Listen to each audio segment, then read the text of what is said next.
Ils se rencontrèrent, ils s'aimèrent, ils se marièrent et eurent beaucoup d'enfants. Ça, c'est la pire des histoires. Personne n'a envie de l'écouter, elle est totalement ennuyeuse. Dans cette vidéo, on parle de storytelling. Qu'est-ce qu'une bonne histoire? Une histoire avec 3 caractéristiques. D'abord, le récit a un impact sur ses protagonistes. Ensuite, les protagonistes doivent surmonter des difficultés. Enfin, une bonne histoire met en avant des valeurs auxquelles votre public peut adhérer ou, à l'inverse, qu'il va rejeter. Impact, difficulté, valeur. Si votre histoire possède ces 3 caractéristiques, elle peut devenir excellente. Si, à l'inverse, le compteur est à 0, gardez-la pour vous.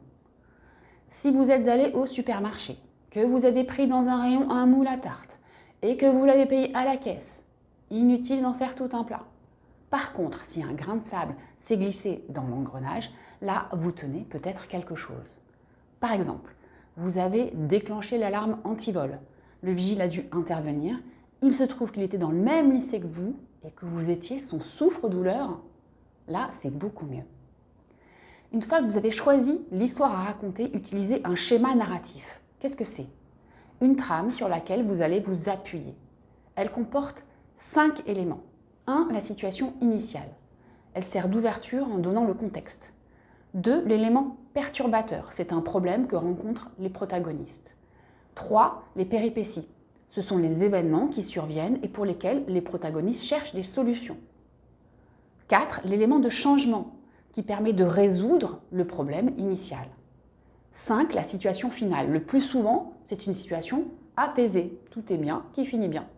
Ça, c'est la trame de base avec ces 5 éléments. Mais ce n'est pas fini pour autant. Vous pouvez ajouter d'autres ingrédients pour encore plus de saveur. Par exemple, la lutte interne qui décrit les émotions et les idées des protagonistes. Qu'ont-ils ressenti? Quelles questions se sont-ils posées? La lutte externe qui permet de comprendre comment l'environnement a réagi et éventuellement mis des bâtons dans les roues. L'étincelle qui constitue la prise de conscience qui permet de passer à l'action. Eureka, j'ai trouvé. Enfin, les guides qui sont des personnes ayant accompagné le changement. Un maître à penser par exemple.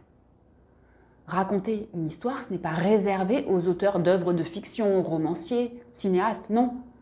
Vous aussi, utilisez le storytelling quand vous communiquez. C'est un excellent moyen d'intéresser votre public. Vous voulez améliorer votre communication orale et écrite, alors abonnez-vous.